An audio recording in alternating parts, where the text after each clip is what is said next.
why are we like this? Because I know I'm not the only one. Yeah, I find that too. I think number one, like any therapist would tell you, if you're trying to be happy, you're not going to be happy because you're trying to chase happiness, right? Can you say that again? If you're trying, I can't, I forgot.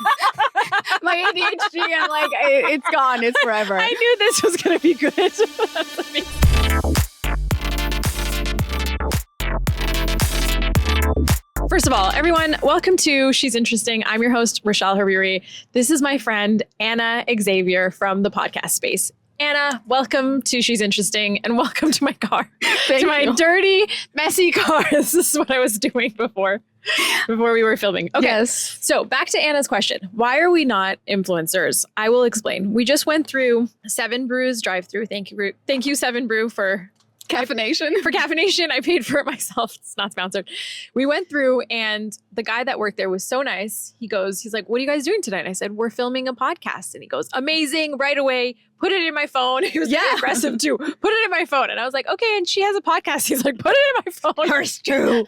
Yeah. So all this cool stuff was happening. He's really interested in our podcast. Not one of us was like, let me film this because this is content. We just went through, had this moment with this guy. Yes. And then afterwards, we're like, oh, that would have been good content. Yes. I mean, also like my producer brain went into like, oh, he needs to consent to be filmed. Yeah. And then you were like, oh yeah, that. And I was like, I'm sure most of the influencers is like, you're walking around Earth. It doesn't matter. You will be filmed. You are content. Yes. So yes, that's our like beginning of this episode. Plus we did not film the whole setup, which was funny to say the least. I mean, again, keeping it real, babes, keeping it real. We're trying something new. The Yes. whole thing is, okay, season 1 and season 2, I was primarily inside of like a video podcasting studio and everything is high quality. It's still going to be high quality. Let me be clear here. The content on She's Interesting is always going to be high quality, but I wanted to change up the way that we're filming so that it's more fun. I just want to have more fun. And that's why, well, also Anna's really fun. So I was like, let's do a podcast together and let's just be creative and free and not feel like it has to be so perfect. Mm-hmm. But anyways, enough about that. You guys are here to listen to some good gems and knowledge from Ana. Anna, why don't you tell everybody a little bit about like what you do?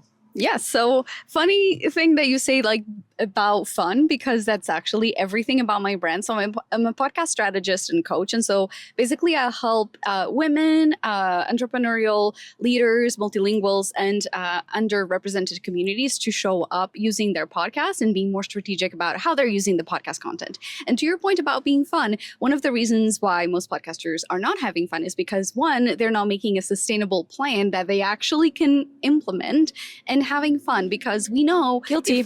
Yeah, right. That's one of the things that we're trying this, because we're both having this conversation where we're like, oh my God, we're such high achievers that we forget that we are supposed to have fun. And that's how you become magnetic as a brand, because you're enjoying the content, you're pushing the boundaries of your creativity. And so it's all about finding what is going to be, because you can create content 1,000 different ways, but it's like, what is the one way that you can stick to it for the longest? Because we know podcasting, it's not about the long-term like commitment if you're not having fun, because it's going to be torture. Oh yeah. I mean, like this applies to so many different areas like YouTube, Instagram, TikTok, podcasting, any vertical where you are being creative and you're actually bringing something to life, you're producing content. If it's not fun, it becomes really stale for you as the host or the person that's in front of the camera. And I've seen so many people, number one, burn out because they're working. And then they get to a point where they burn out because, one, there's too much pressure and they feel like they have to like top the last thing that they did. And then 2, they have to be on camera all the time and it becomes a job, right? Like it's work. And so just like anybody else who works, you get burnt out. But except this is more like you have to be present when you're on. As soon as the camera's on, you can't be like, I just don't feel like it today. Yeah. That's not going to happen. And not so much about podcasting, but I see a lot of YouTubers go through this process where, again, the algorithms, you know, a lot of my job is to help like understand the analytics. What are the analytics? What is the data telling us, and how can we leverage the data?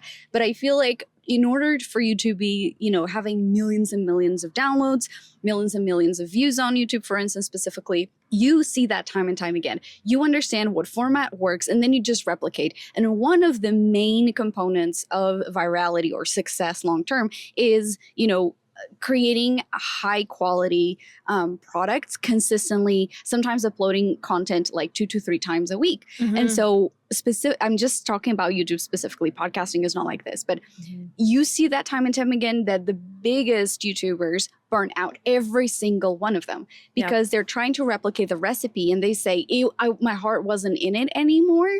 And then they're just like, I'm just replicating what works. And so you have all of these success, but you're actually not enjoying the fruits of the labor. And you go back into their first videos and they were more creative. And then they go back into the guys, we reached out these level of success. And then they're like, I'm pulling back. I'm starting more vlogs, right? And suddenly they go back into the creative and it's just like, okay, how can we avoid going so far out that we'll lose our why, that we'll lose our joy? But how do you do that? How do you make sure you don't go? Because I feel like that's just the path that happens for everyone, right? Like you kind of get stuck into this vortex and you keep going and building. And but how do you stop? Is it you need like a coach or an accountability buddy? What do you need to keep you off of that path? Because, for example, I was watching a video on Mr. Beast and how Mr. Beast is like one of the biggest multi-million-dollar company, has multiple brands now.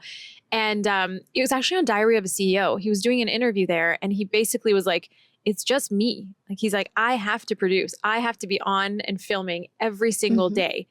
And that seems to me like an awful way to live. Yeah, no. So what do we do, Anna? Tell us. Double microphone. Yeah. Double mic. Thank you.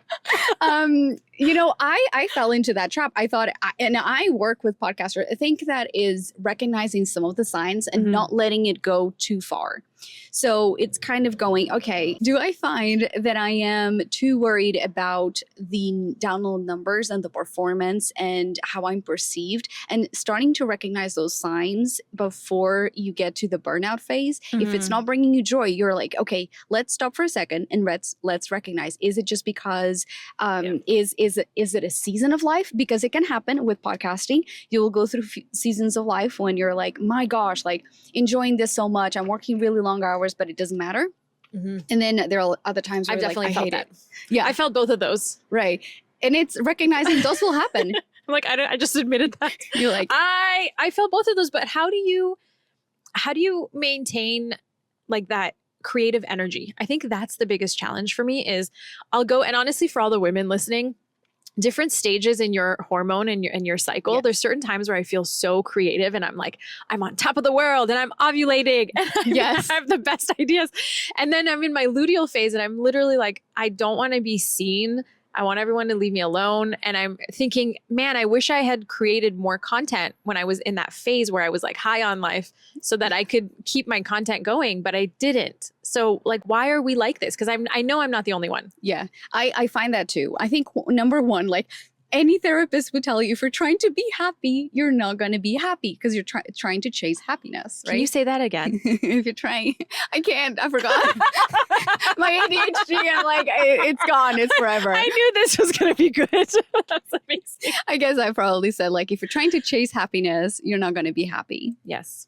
Because you're trying too hard. And it's the same thing. If you're trying to not get into that level, you're going to get, it's just trying to find tools to manage it. Yeah. I think that it's going to be impossible to run away from it. Like it's going to happen, but to the degree of which you can go down that rabbit hole and like just stay there, that will be the difference between dipping your toes and go like, ooh, I see that, I recognize that pattern. And then you go back and you go, okay, what can I do? So a few things. One, really understanding and asking yourself, how do I best work? And what that means is, I find that you and I, because we both come from a communications background, and I literally had this conversation with a client of mine last week.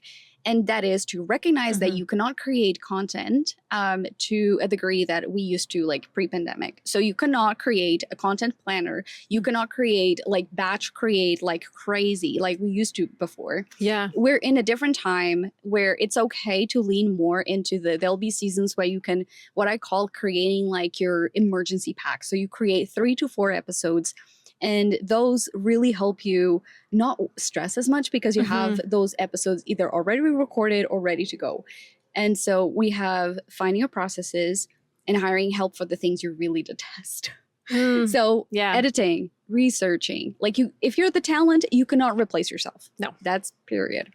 If you're the talent, you better like being the talent. Yeah, exactly. Or actually, I had a few clients that they hated being the talent. And I'm like, okay, within that, what is the problem? Is it that you're creating a persona? And I used to work in radio. And so I'm saying podcasting, you do not need to create a persona, air quotes.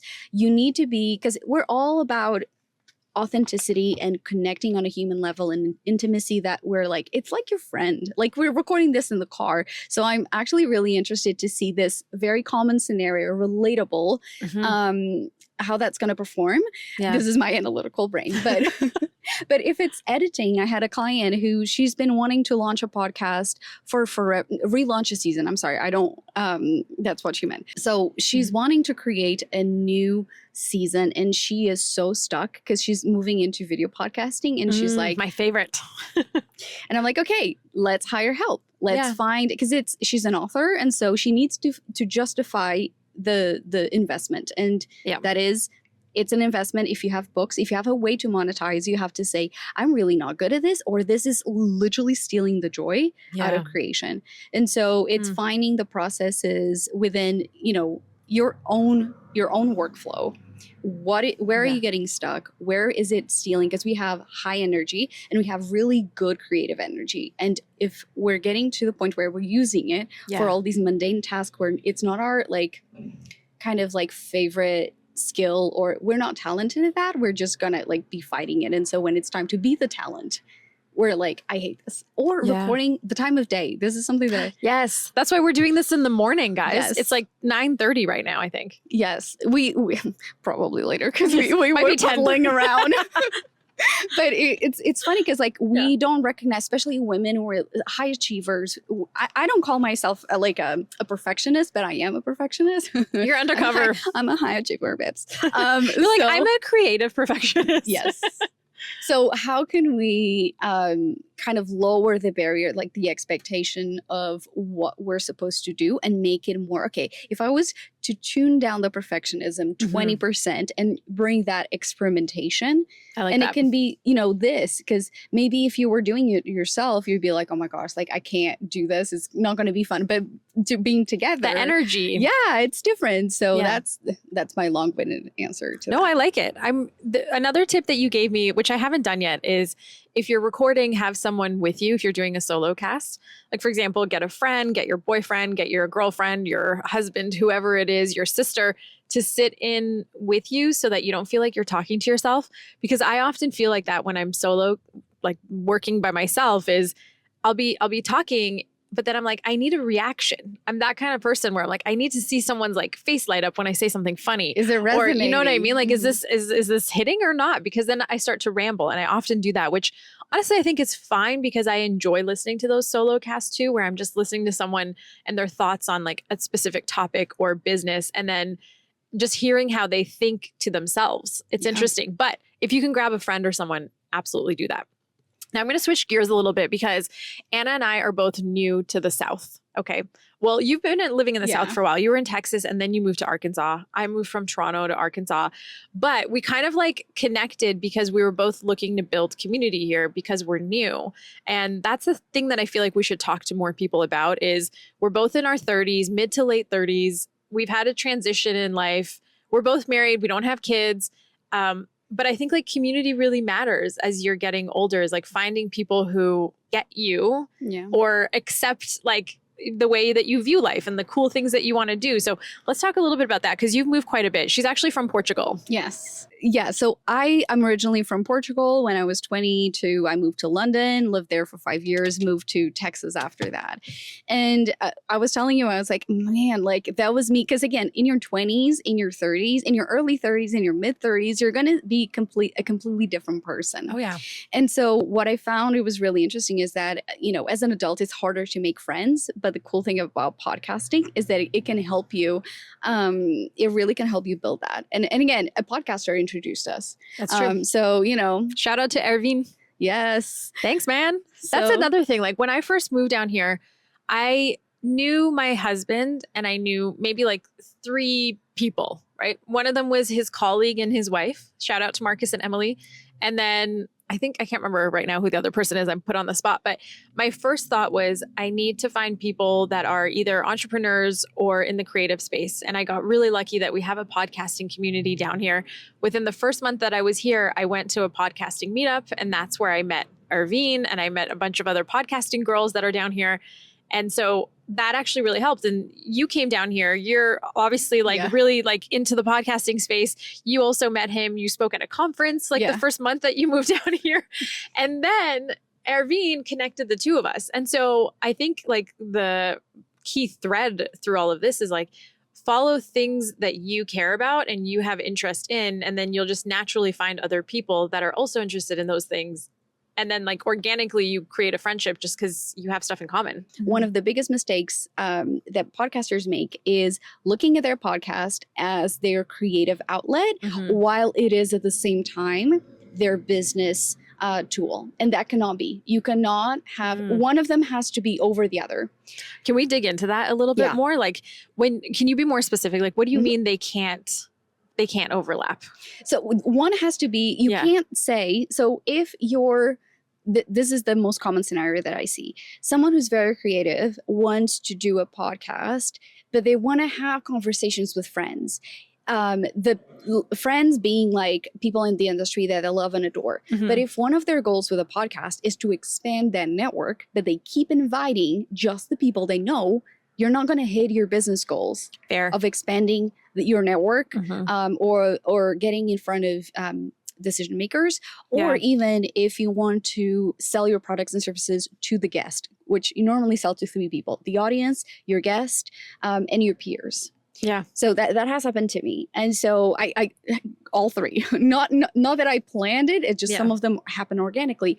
But I know that if I want to have a business deal with someone, if I invite them on the podcast and I don't know them at all, it's going to be different than if I have my friend. So those decisions of like who you have on your show, what type of content do you create, the type of marketing you need to do for the podcast. If all you do is love creating the episode and recording it, but you don't promote it, it's not going to grow.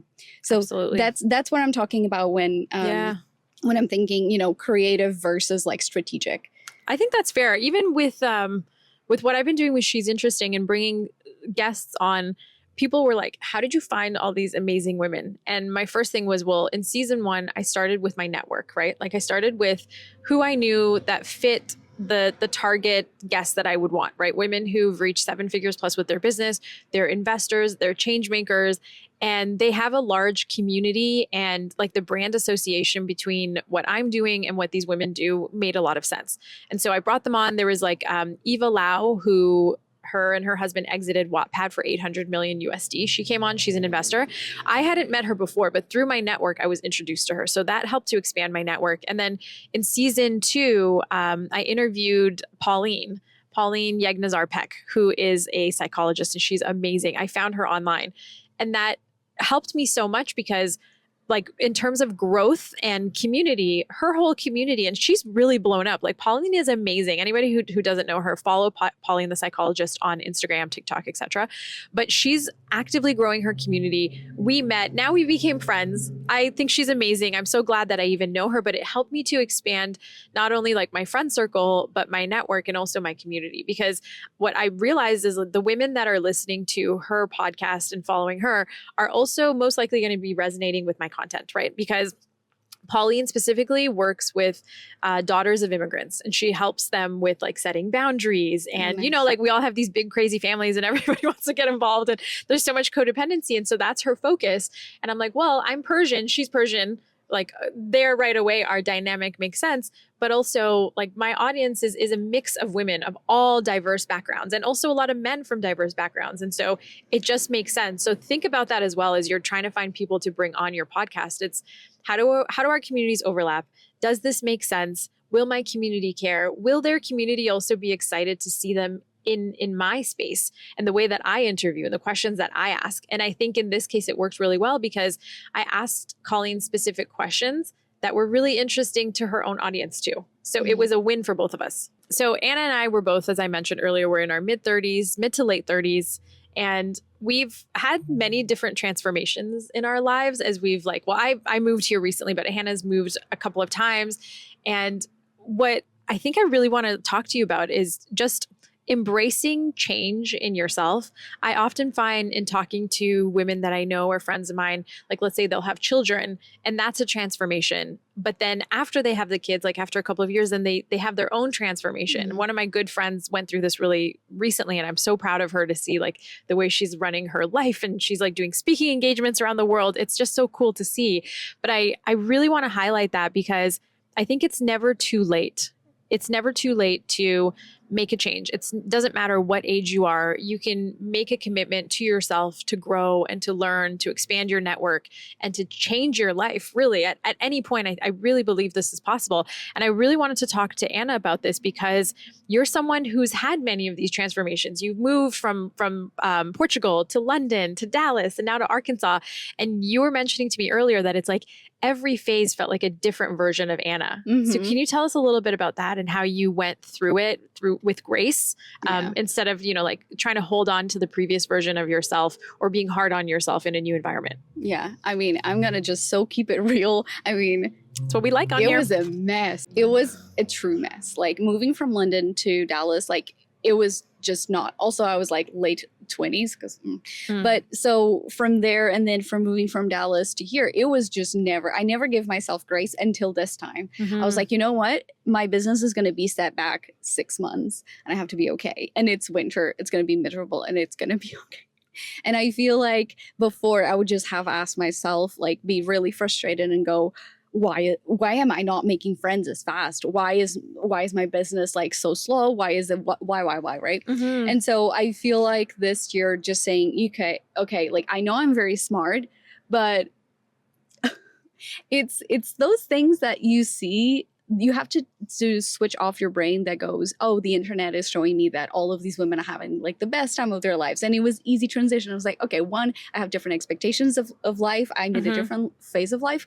And it's just going. And a different age sometimes. Yes. When you're seeing things online, you're like, wait a minute, that's a 23-year-old. Yeah. I'm almost 40. Like my life is my energy level, okay? It's very different from someone who's like 15 years younger. But also that comparison piece, right? Yeah. Like not comparing yourself to what you see online and just kind of going inwards and saying, well, what's important to me at this stage of my life? Mm-hmm. And as I'm transitioning to this new world and this new place that I'm living, what does that look like? Maybe I can hit the refresh button for a second. Yeah. And there's this thing that I found myself doing, like, okay, what were the things that when I was living in Dallas, I never had the chance to do? And so when I moved here, I started finding it like, okay, like to me, creating, like using more of my creative energy to other stuff other than my business, because I love creating, I love designing. And so I found myself that I was just flowing all of that energy to the business. So starting embroidery or like, building a garden or whatever it is, or maybe just like doing interior design. I love interior design. So just like redesigning my house or in whatever capacity it is. Yeah. But really my husband and I, moved here to where we are. Like there's like a lot of bike trails. It's a smaller town compared to Dallas, but there's so much more, like there's so many benefits. Every single weekend we gain at least 2 hours because we're not driving around. That's right. Yeah. So, you can really find, whatever it is for you personally, you have to give yourself the ability to live the life you want to live and not go, oh, when or if things change, so it's kind of like, I think we're all guilty of that, of being like, when I get to this milestone, then I'll be happy and things will be settled. Once I get to this stage, when I move to this new place, then my life is all going to make sense. And that definitely does not happen. Whether you're woo-woo or not, like you are religious, like I believe in the power of the universe. Same. And if you allow yourself to do the things and say, okay, I'm going to make an effort to meet people that are in the same circumstances. Like we started from scratch on our social, and no one can, as a business owner, especially someone who works for yourself. Yeah. You do not have as many opportunities to meet people as like our husbands who work within a team. So for them, the assimilation of like these new places is going to be completely different. They have work commitments with teams. They have like, it's just different. And when you're a business owner moving somewhere else, you are all by yourself. Even though you joined a members group, it's still down to yourself. The emotional weight of having to do anything, that like emotional pressure of like, if I want something to happen, I need to make it happen. I'm responsible for it. Yeah. And it reaches a point where there'll be times when you're like, I don't want to do anything. I just want to chill. But you'll be rewarded every single time. And like, the more we realize we have so much in common, and just the more you're like, oh, wow, like we're really connected in so many different ways. And you just need to really believe that like, okay, I am doing the things that I know I need to be for myself, and I need to be doing, or I need to, go through. And so the more you do it, you do them. If you do them enough, you're going to be like, okay, like actually stuff is happening. Yeah. You just got to persist and progress over everything. Yes. I think also, like, touching back on what we're talking about, creativity is, I read this somewhere that creativity and actually like being able to do something to create, whether it's cooking or gardening or whatever, it's an antidote for depression and anxiety. So if you're ever feeling anxious, they say go for a walk, get in nature, but also maybe create something. Allow yourself to paint, to draw, even if you're just like doodling on a piece of paper. That action of doing something is like showing progress, and you're putting something forward. And so, in totality, I mean, like, I'm wrapping up this episode, but if you're thinking about your next move in life, just remember that there's always transitions, that there's always communities that you can build, and there are people that you can meet along your journey, and they don't have to be the same friends you had when you were like 15 years old. They're new friends, and they kind of will meet you at a new stage in your life. And I think that's really exciting because, like, I wonder what Ana was like 15 years ago, or like, you know what I mean? What would our hangout dynamic have been back then? But yeah, thank you, Ana, for being on this episode. It was so fun having you on. I hope you guys got some really good takeaways on whether you're running a creative business or thinking of starting a podcast or moving to a new city and thinking about pressing that reset button on your life. There's some tangible things you can take away. And you can also find Ana at the podcast space on Instagram. I'm primarily there. And listen to my podcast on, podcast platforms. It's called the podcast space. Wow. There you go. Brand recognition. There you go. Brand recognition.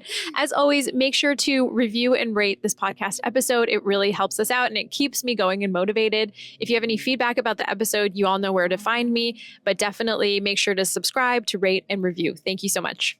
Cheers. Boop.